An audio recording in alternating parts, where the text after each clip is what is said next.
Atheism is a word that has quite a rich history going all the way back to ancient Greece, and the definition of atheism has changed quite a lot throughout the years. There's also quite a contentious view pushed by some people who identify as atheists that there is only one definition of atheism. This is not the case. Now, whilst I have a preference for a definition of atheism, in this video I'm not planning on pushing that. That's not an agenda that I have. I'm not even going to make arguments for why I think it is the better definition. Instead, what I hope to do is tell you about the history of atheism, the various uses it's had, and whether any of those uses are still present and used today.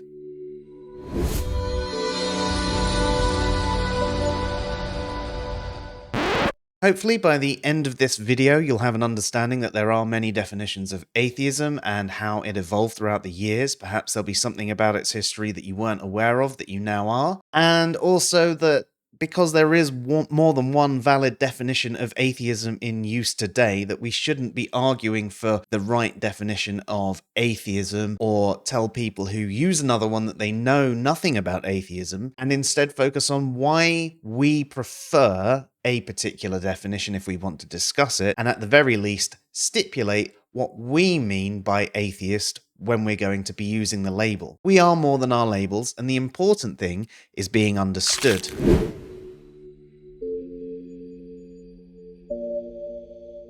Atheos is the etymological root of atheism, and it's often taken to mean without gods.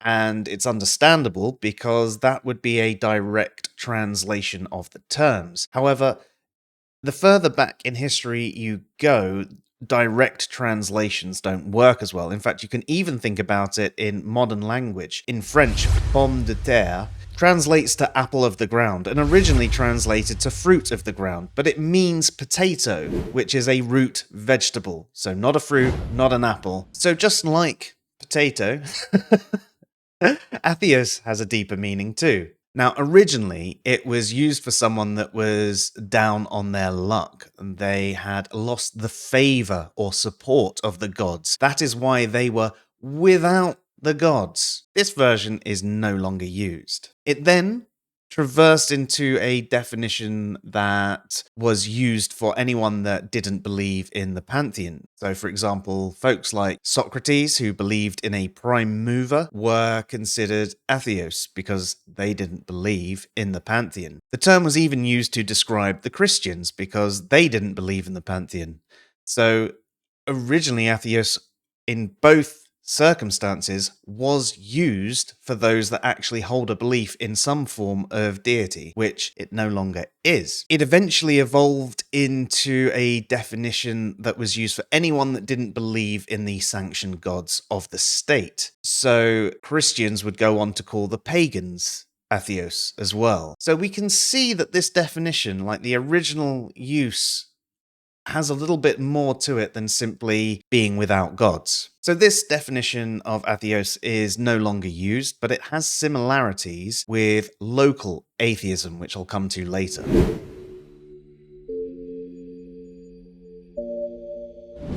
So atheism first entered the English language from the French in about the 16th century, and at that time it was denial or disbelief in the existence of God. Disbelief is another term that's Polysemous, but in epistemology today and in the context back then, it meant the belief something was false.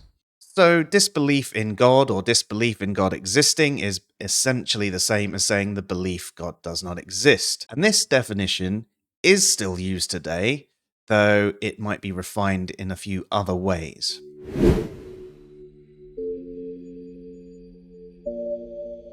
Practical atheism, or a practical atheist, was used as an insult. It was used for those that believed in a god but didn't act in accordance with Christian values. It isn't necessarily used so explicitly today. However, you will find Christians saying things like there's no difference between a sinner and an atheist. Basically, even if you are a Christian and you're sinning, you're no different to an atheist. And you will find some who are aware of this use, perhaps using practical atheist. It's just generally not explicitly said.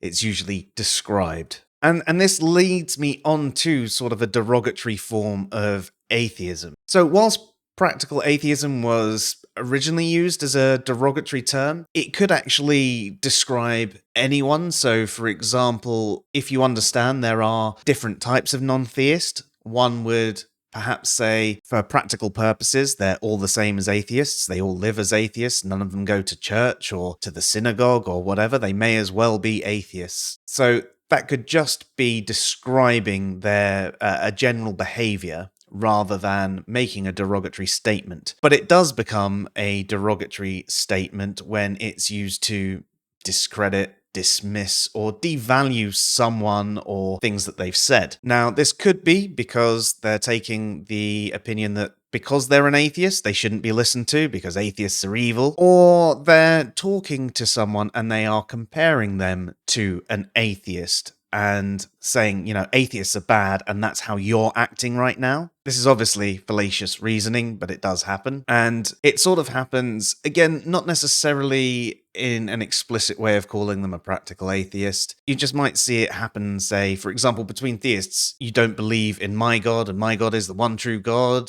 therefore you're an atheist. It could happen within the same religion. So some Christians might call other Christians not true Christians. And again, as I said, no better than an atheist and all those sorts of things.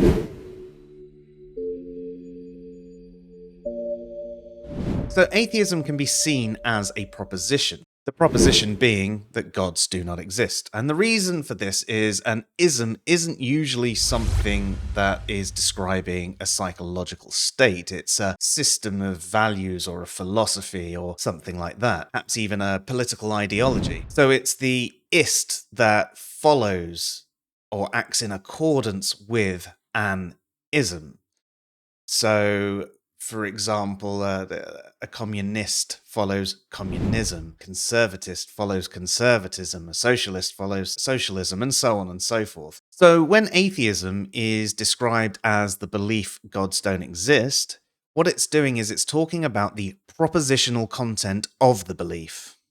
As I mentioned, the ist is someone that actively follows an ism. So if one accepts the proposition of atheism, they become an atheist because they believe gods don't exist. They think the proposition is most likely true.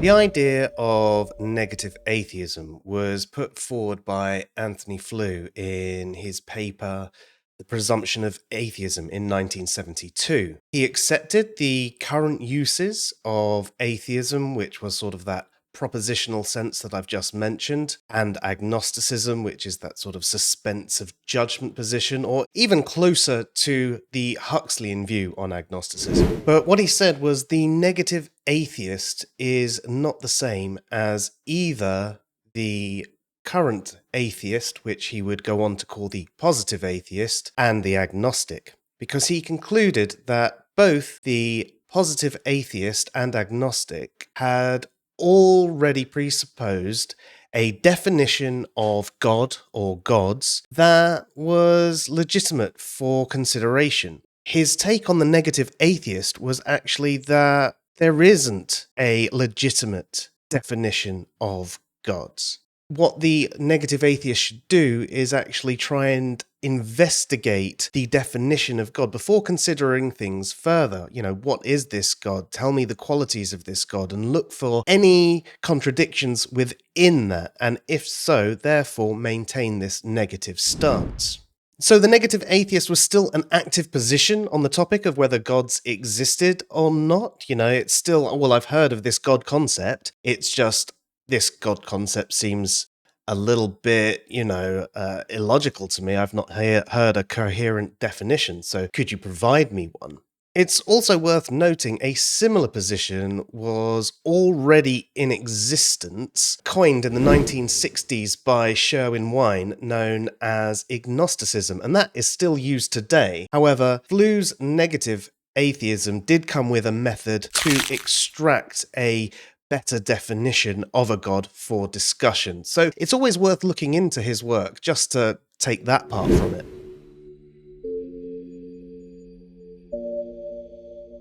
When it comes to terms like hard and soft or strong and weak atheism, these are terms that can mean different things to different people. So it can actually be quite hard to work out what these people mean by them. Sometimes it can relate to the amount of psychological certainty someone had from having a really weak amount of certainty, so you're totally uncertain as to whether gods exist or not, to strong, as in being sure that they don't exist. Sometimes it's akin to Flu's use of negative and positive atheism. Sometimes people might have them as sets within sets, and it gets all a little bit confusing, but it goes sort of like weak atheism is basically the anything that lacks belief. So it's an all-encompassing anything not theist is a weak atheist, and then you'd have the soft atheism within that sort of weak atheism bubble as someone who has heard of gods but is suspending judgment, they're uncertain. Strong could mean that it's thinking that all gods are false, whereas hard is saying they're definitely all false. I mean, all these modifiers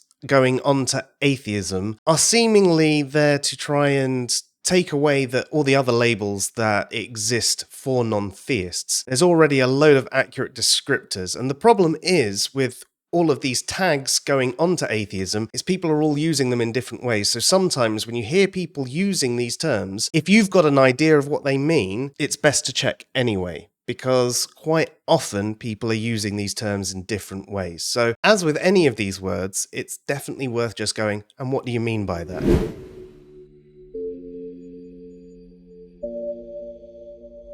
One of the common definitions you'll find of atheism, especially on social media, is the lack of belief in God or gods. So even though an ism isn't usually a psychological state, that is how this particular definition is described. If you lack belief in God or gods, you are an atheist. Although technically, if the atheism is the psychological state, then you would actually be an atheism, or you'd have an atheism.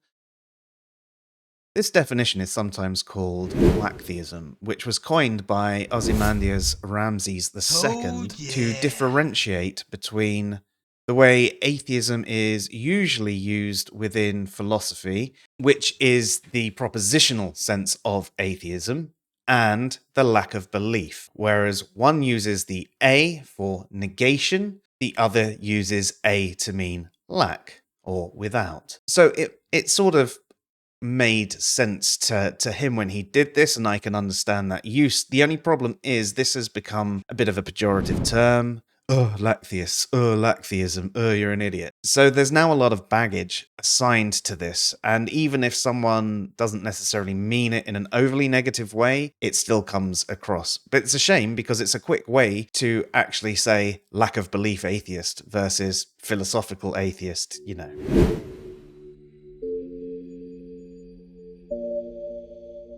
Local atheism is essentially when you believe your local gods don't exist. So it's usually used for the god of classical theism, especially if you're somewhere like in the UK or in the US. You believe the Abrahamic deity doesn't exist. You are a local atheist. Now, a local atheist could still technically be either a global agnostic or even a global theist, though they probably wouldn't describe themselves as a local atheist.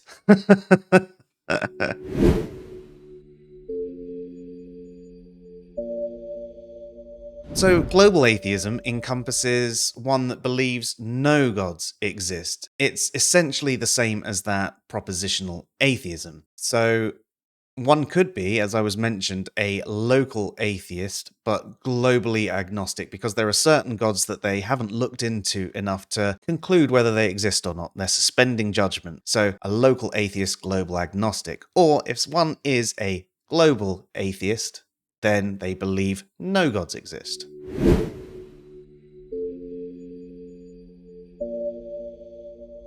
You might have heard of the Gnostic agnostic quadrant. So it sort of splits the atheist here into a Gnostic atheist or an agnostic atheist. And they will say that a Gnostic atheist is one that claims to know gods don't exist and lacks belief in gods, and an agnostic atheist is one that doesn't claim to know if gods exist or not and lacks belief in gods. Now, I've done an extensive breakdown of the issues with agnostic atheism, and whether you've watched it in its shorts form or its long form, I think you can understand that there are some issues there. With Gnostic atheism, some of the issues are the same, but essentially, I don't think many would actually identify as this. And the issue with being a Gnostic atheist is where sort of Gnostic comes from. Gnostic, obviously relating to the Gnostics that claim to have special knowledge of God. It's not talking about epistemological knowledge necessarily. And if you take it back to its roots, it sort of refers to knowledge of certainty and that sort of thing, rather than actually speaking about knowledge. So it could be something that signifies strength of the belief or strength of the lack of belief.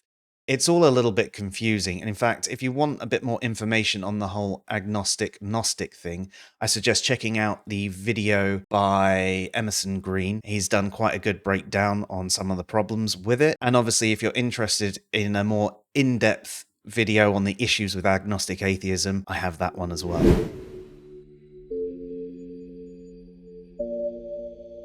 There are some that use nontheism and atheism interchangeably. So if you don't accept that at least one God exists, you're an atheist. The issue with this definition is it would include anyone that has not heard of gods existing or lacks the cognitive ability to consider if gods exist. Now, I would agree that they are a type of non-theist, but it seems like it's too much to say that they are an atheist too. And the problem with that is a lot of us atheists say that atheism is a rational position. So what's a rational position? One that is reasoned. But if someone is atheist just by fear of not hearing about gods, then it's not a rational position. And if someone is an atheist because they lack the cognitive abilities to consider the proposition gods exist, that includes babies and people with brain damage, and therefore the average IQ of atheists actually drops quite low. It would also include anyone who had slipped into a coma with minimal brain activity. So if a theist happened to go into a coma and they could no longer actively hold that belief in their brain, they would suddenly become an atheist. And again, I don't think that that is fair, because we'd consider them a theist still, because that's what they were before they slipped into the coma.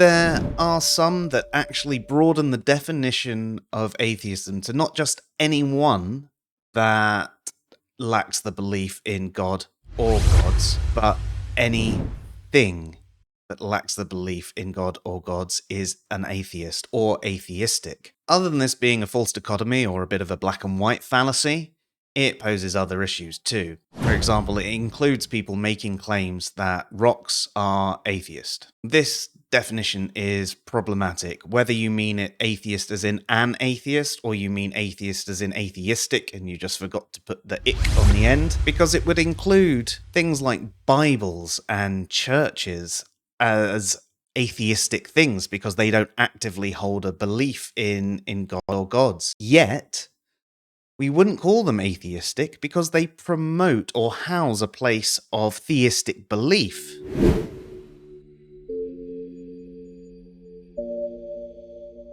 So there you have it. There's a variety of different definitions that get used by all sorts of people. Hopefully you found it somewhat informative and can understand how there are many different definitions and that there isn't necessarily any one correct definition. You might have reasons for preferring one over the other. You might find that actually pretty much all of them would fit you. Maybe none of them do. Maybe you actually hold a belief in gods and just thought you were an atheist because you were secular. Who knows?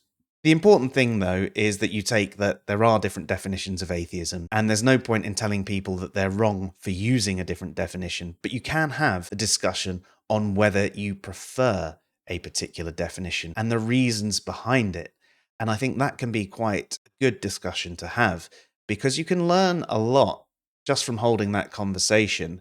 And in turn, you might realize that some of the reasons you're holding a particular definition might not be as well founded as you think either. For example, I know some hold to a particular definition because they think it absolves them of the burden of proof, but this happens to be a misunderstanding of the burden of proof and how it applies to a particular conversation, or how it applies to a conversation. And if someone's open-minded enough to actually take some of this information on board, they'll realize that the burden on any particular belief position isn't a particularly hard one to bear, and maybe they'll be open to doing it in future. Anyway, thank you everybody who's watched. Hopefully you enjoyed the video and learned something from it, but let me know in the comments, and let me know if there's any other topic you think that you'd like to know a little bit more about, and I will throw one out there.